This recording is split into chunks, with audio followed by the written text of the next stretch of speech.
What's up, guys? We're gonna kill this here. We're coming at you with a brand new series called "quote unquote" The Lab. And The Lab. We just got back from locals. Like 35 people were there, probably. Something like that. Yeah. Basically, what this is gonna be, we all just got back from the locals, like I said, and we're gonna go through in like a clockwise cycle here. Where we're gonna talk about what decks we played, our matchups, and then later on we'll be able to like pull out the whole build, main deck, and then depending on what we'll be able to fit on each of our respective playmats here, and be able to go through and be like, these cards were good, saw this card too many times, this card bricked, this card was clutch, and we can also go in more in depth about each individual round, because there's 4 rounds of this tournament, and so we're going to be able to go ahead and talk about each of those rounds. And so I'll start with me, and then we'll go over to Adam, and then Dave, and then there's going to be a little bit of a time-lapse cut, sort of, going into the next portion of the video. And give me guys your feedback on these types of videos, and let me know what you guys think, suggestions to make them better. So yeah, so I played Infernoid Zoodiac. A lot of you guys saw me playing just regular Infernoid. I had the lawn mowing build made out with the Lightsworn engine. It was good, but like this version is just so much better. And funny thing, I played the entire tournament without a fucking Dryden. He's a madman. And still went X1, playing actually like really decent players. I didn't really play against like a whole bunch of bullshit this time. Round I played against Paleozoic Frog. Won 2-0, ended up going into time, but that was no big deal. Round 2, played against Madolce, easy 2-0, guy was lost.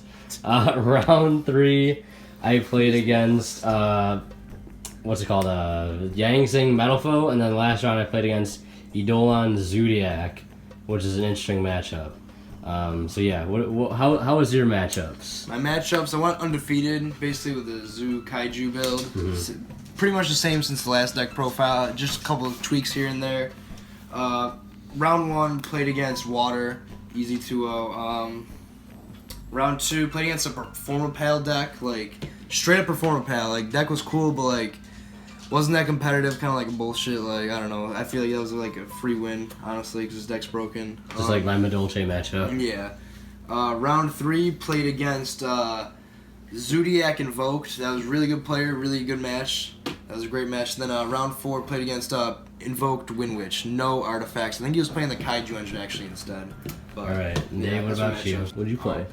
I played Windwitch Invoked Artifacts. Round 1 against heroes, basic heroes as far as I'm concerned. Round 2 was Zoo Cosmo, which is really tough. That was a really tough match. Round 3 was the mirror match, except he was maining the Kaijus and I was maining artifacts. And then last round I played Paleo. Game 1 was decent, and then game 2 I just bricked and I lost. Yeah. 2 overall. Alright guys, so we're back with this portion of the video. Like I said, we're all going to piece out our build. So there's a lot of cardboard on the table. So Lots here's 60 cards. I had to like squeeze everything in. You were playing 44 cards, and you were playing 40 cards, right? So yeah. So we got a 44, a 40, and then a 60 card build. Obviously, if you're Infernoid Zoo, you want to play obviously the 60 card build. I mean, you can play Infernoid Zoo without lawn mowing, but I decided to play the lawn mowing build because I'm a psycho maniac. So yeah, basically this portion of the video we're gonna be talking about like any sort of things main deck that kind of came up a lot, anything that might have bricked a lot, just sort of analyzing each other's builds, and then we can go into the main deck, side deck, and go into more detail talking about individual matchups. Just some sort of key points that come to mind when you're thinking about anything that kind of out of the ordinary that happened during the event or whatever you want to call it.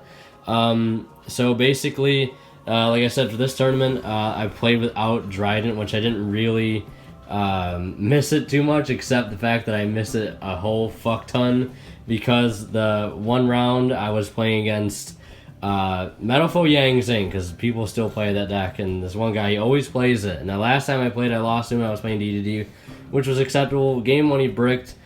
Game 2 I just outright beat him, and then game 3 I opened up the Zoo combo with no Dryden, so I made a giant hand that didn't, or no, I made Emerald that didn't do anything, of course, to him during his turn, and I had Max E. But if I would have had the Dryden to go with it, I would have been able to stop his play at a key point to make him so he wouldn't go on and continue to bounce away my whole field. This motherfucker right here, that nobody had All 35 people who were at that I tournament. asked literally everybody who went. Not a single person had it or for trade or wanted to get rid of the one they already owned. But the good thing is, I ordered one, so we're all set.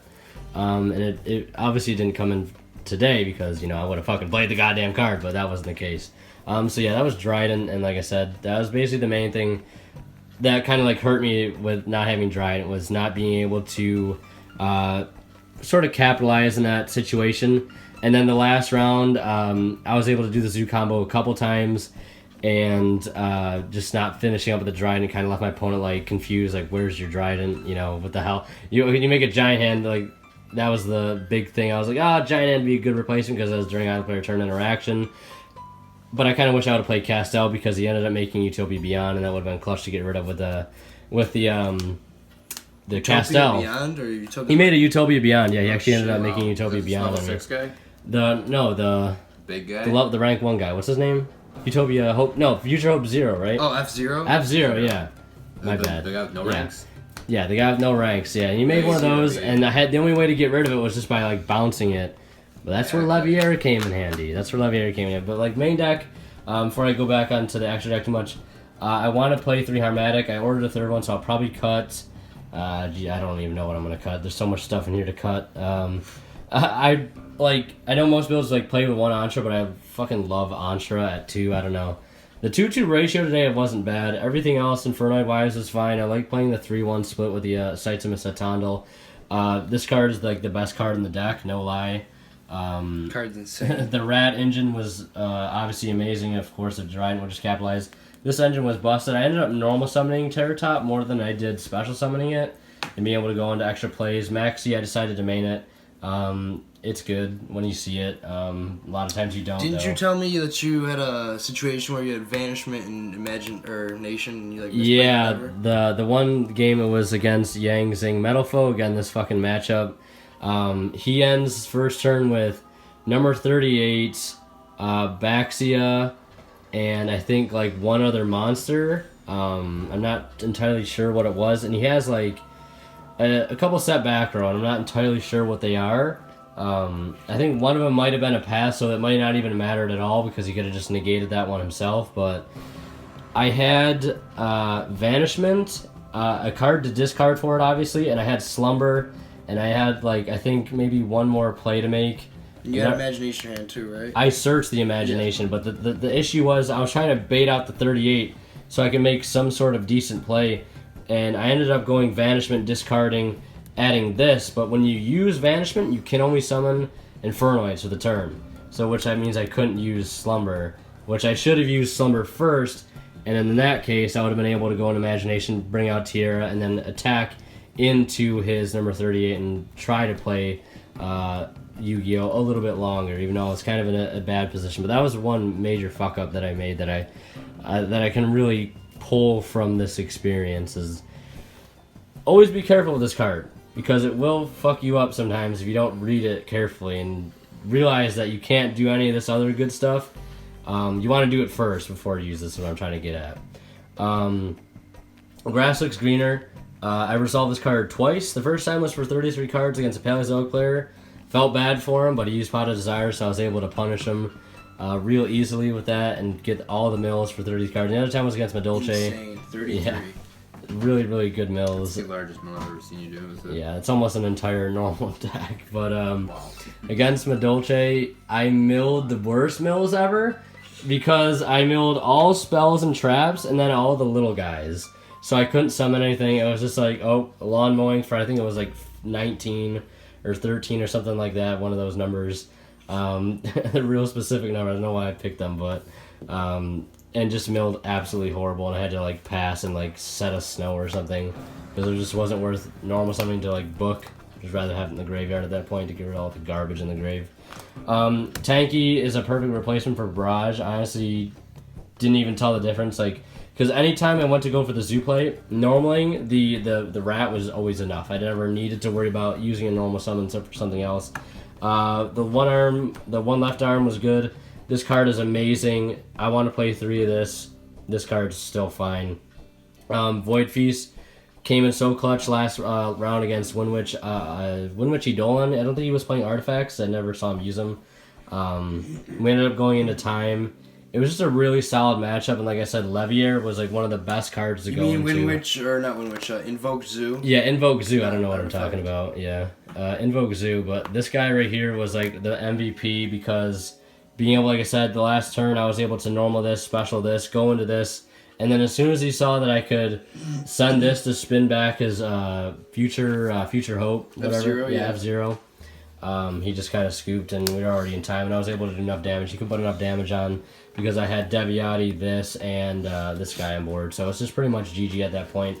And then the last card that I really just want to talk about before I move on to Adam here, and he can talk about his matchups as well, is a experimental side deck card that I wanted to try out for this tournament. The Spice. The Ixies Encore. Basically, target a face-up Ixie monster opponent controls that as materials, and it detaches all of them, and then the materials get summoned from grave if they're still in the grave, and they're reduced by 1 level, and then they can't activate cards in response to this. So he went into Borbo immediately. I think I did it like a little too early. I probably should have waited.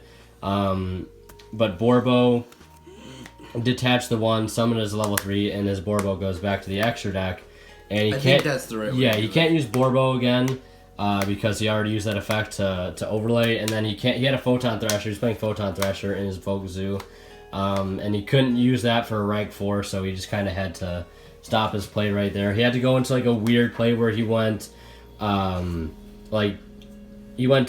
Bowl it was, and then he overlaid a Titan Mortar on top of it and just searched Viper and passed. So it's kind of mediocre. Yeah. The build was solid. Here's just a quick overview of the main deck. Like I said, just the main things I want to change. Probably add a third one of these because I was never able to get this up with the Jet play and the 2 Decatrons, so we'd be able to protect them from just getting run over by literally anything. But yeah, that was a solid tournament. X1 only lost to Yang Zing Metal Foe, which I probably wouldn't have lost to if I would have had Dryad. So we'll count it as a solid victory. And so how about you, Adam? All right, yeah. The build is pretty much the same build, card for card, except my bodies replaced the Starlight Roads in the main deck as the same build as OTS, Rochester OTS. Still 44 cards. I like 44 cards in this deck. I don't know why I don't fuck with just 40. I feel like there's just more shit I want to play. Highlight cards. This guy likes to be in your hand still. Take Tom Borg's always in my hand for some reason. Always trolling. I drew him at least in 2 or 3 out of the 4 matches. I just drew him. I drew Terratop later in some of the matchups, but it really didn't matter. I could still do other shit and do other plays. Ghost Ogre was mediocre considering I played not many decks it's great against, but I didn't play any Zoo matchups today. I don't think. Yeah, no, I didn't. So yeah, I didn't play any. Actually, I played Invoked Zoo, but I didn't see it. It really wasn't that great because even against the Invoked section of his deck, it's not that great against. Did not resolve. I resolved Max C twice. It was kind of cool, because then I just win the duels because of that card. Never resolved this card just because I never see it when they have the board wipe. So I don't know how this is honestly. I could cut it, make it 42 cards, but I still feel like it's necessary to play just because cards like this exist. So round 4, I played against the Invoked Kaiju player. He resolved 2 slumbers in the game. He slumbered once, then slumbered again the next turn, and they were just top deck Yu-Gi-Oh at that point, basically in that game. And during all that game as well, I slumbered, and then I slumbered once, and I still had a Kaiju in my hand, and I was going to go search my last Kaiju with it, but then I drew the last Kaiju and ended up, fucking me over, I'm pretty sure, because he already had a Kaiju on his field. And it was just a weird game, and I just lost that one game, but I still won the match. I misplayed really heavily on that last round as well, because he max-c'd me, and so I needed to go into the Dryden. Then I set Vanities, Warning, and D-Barrier, and then he goes Slumber, and I just let him slumber. It was stupid on my part. I should have warninged it. I should have definitely warninged it to stop the slumber, and then I could have just stopped his other plays with D-Barrier and Vanities and still had my body on board, but I didn't. I just didn't think of just flipping warning on it. I just kind of let it happen. Really dumb misplay. Other things about the main deck, I think that's really it. This came in clutch against Yeah, the 1-up Torrential, how was that? I like it a lot. I resolved it against the last round. Like the guy didn't see it coming. And I actually resolved it against the Invoked Zoo as well. I resolved this and he just didn't see it coming. I just kind of blew him out. Game 3 that was. I'm pretty sure of that round. Oh yeah, and then after that, in round 3, this card stole me a game. Basically, I had Dryden. Dirty win. I had Dryden, Totem Bird, and something else on the board, like Daigusto, I'm pretty sure, and I just flipped this. He just lost because this card's still insane. You need to play this card if it's at 1. No one expects it. Not many people are playing it right now, main decked, and people just don't have like the outs for it all the time. And this stops Slumber. It stops so many things. Vanity is just so insane, and I will always play it as long as it's like still legal. It just steals games. But I think we can all agree it needs to be banned. It does need to be banned, very, very certainly. Side deck cards I want to talk about. Denko. This is the only change I really made to my side deck. This is for any like paleo player that I would possibly meet up with there and like need to play. I didn't play that, but I feel like it'd still be really good just because I don't want to lose to like fucking trap decks anymore. Because like I lost the Rochester OTS because of a chain burn deck, and if I just had a Denko, I would have been fine, but I didn't. So there's that. DD Crow, very clutch side deck card. I sided in against Water, hit his Dragoons. I got DD Crow'd twice in a single game. Messed up. I DD Crow'd an Invocation, so he couldn't recycle it. Yeah, this card is still so strong. Like, I think this is like one of the best side deck cards in this format. It really is. Lancia, I actually resolved this once today. I sided in once against an Invoked player, and when he went Invocation, he had Alistair on field. I pitched this, and he didn't have another Alistair to like send from hand. So he just couldn't resolve Invocation. It's like a mini, I wouldn't say vanities, but like it just like turns off Invocation essentially. So this card was still really good in that matchup. Chalice, I sided this in a lot. I didn't see it, but I still think this is a really good card, and I almost considered maining it today just because it stops Dryden, stops Alistair, stops all that good shit. And I think that's really it for notable things. Let me just double check my extra deck here. Yeah. I really went into basic zoo combo all the games, standard extra deck. Mech Equipped was clutch, stopped a Ghost Ogre once for me, and Totem Bird stole a game with the Vanities, like I said earlier. Other than that, just basic zoo stuff. Like, didn't go into this card at all today, but it's still really strong. You said you didn't go into Invoker either? I didn't go into Invoker either. Like, I just didn't need it. I opened pretty nutty a lot of games. Like, I would open Terror Top, like Barrage Tenki, so like that's like 3 ways to get to my rat. So like I was popping off. Very consistent. They stop Tenki, I go Barrage, or they stop the Barrage, I go Tenki. Like it doesn't matter. I opened like one or the other, or like usually in combination.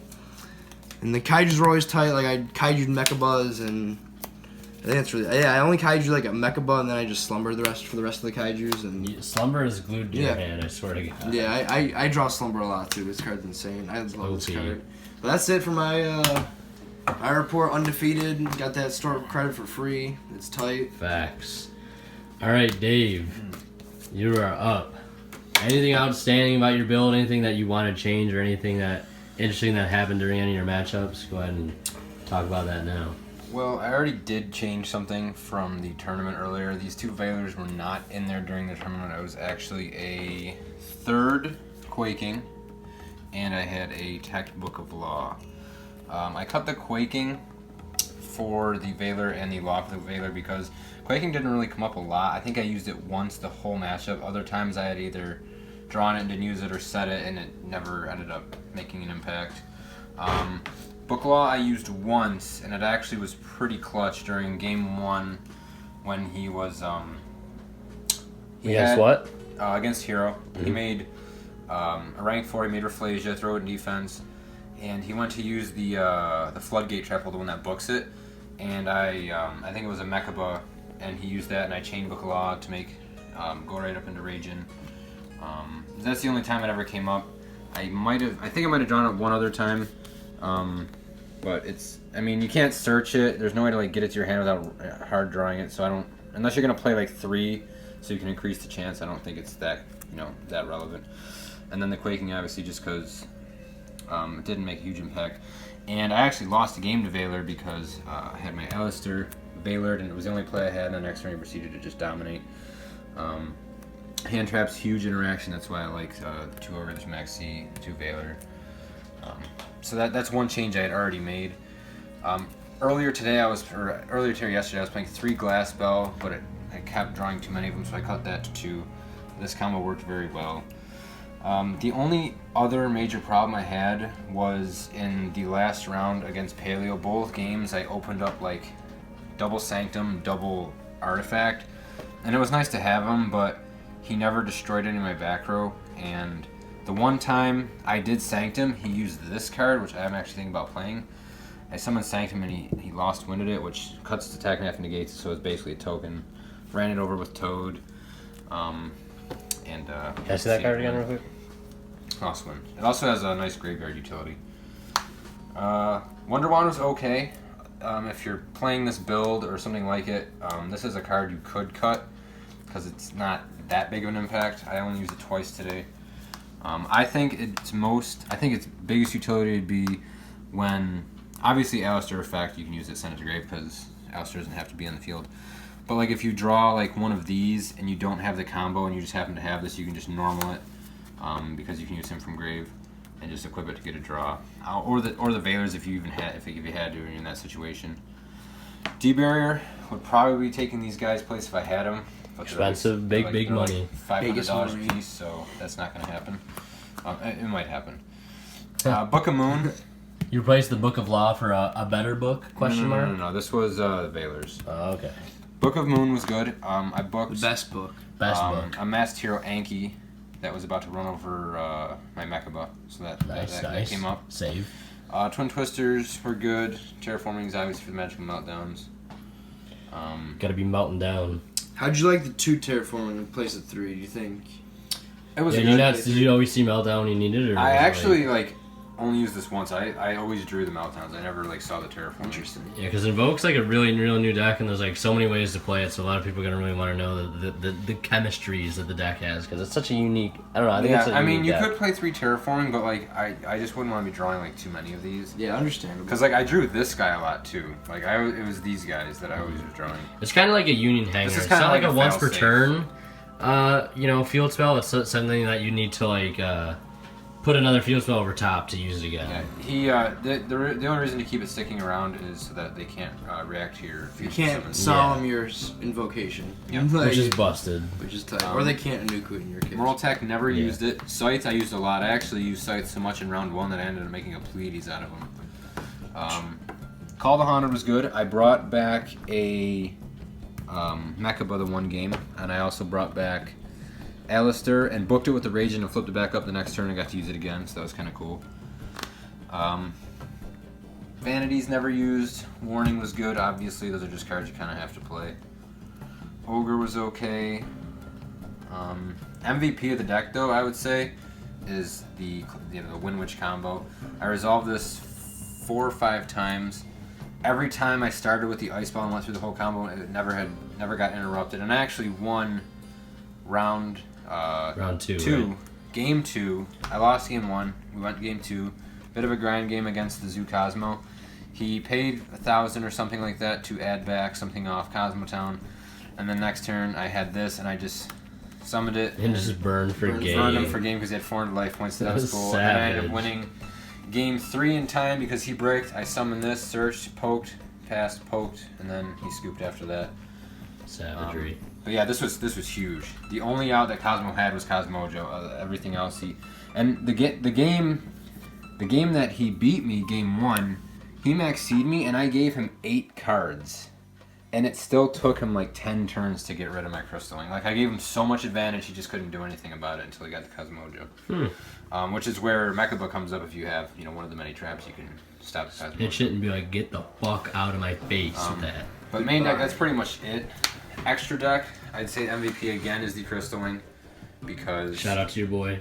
Get him $10. Because of the Snowbell. No one pays attention to Snowbell because it's all about Ice Bell. Snowbell puts in the work. But Snowbell really puts in the work with the Crystalline. They're low-key supporter. Clearwing, never made it, but it is the backup if you can't go through the whole combo. You just go this, for example, if the Snowbell's already used, and then you get your Clearwing. Another good thing, negates effects, stops targeting.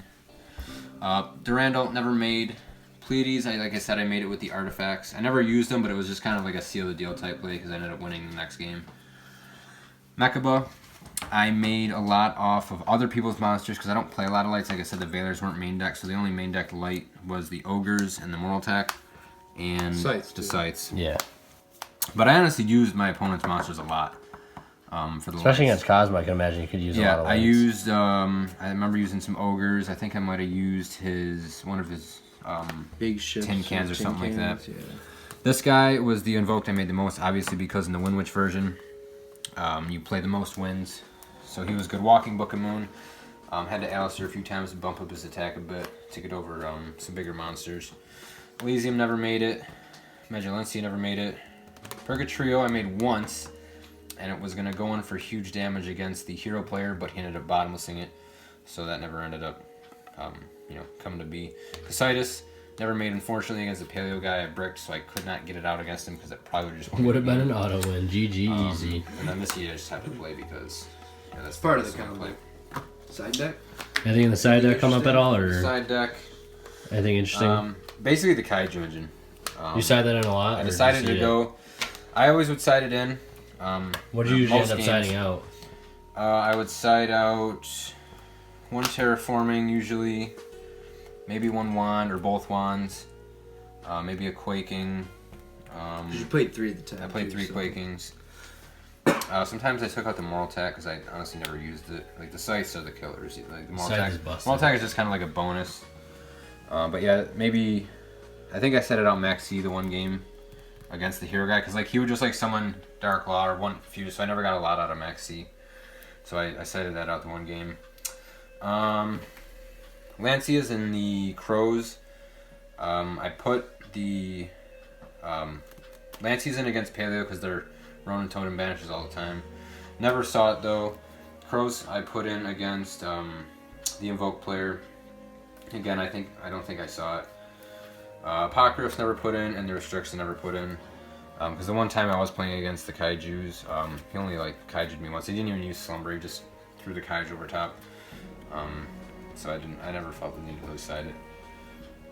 But D-Barrier is a must. I think I need to grab D-Barriers. D-Barriers, powerful card, ladies and gentlemen. Powerful card. I feel like if I had D-Barriers, it would just you could just steal some games outright. Nice and spicy. Yeah, no, too strong. They are very crispy. But that's pretty much it. So yeah, all right. Well, I think that pretty much wraps up this session of the live. So yeah, thank you guys so much for watching. If you like, if you enjoyed, like I said, leave your feedback down in the comment section below. As always, Murder Kill signing out. We'll see you in the next one.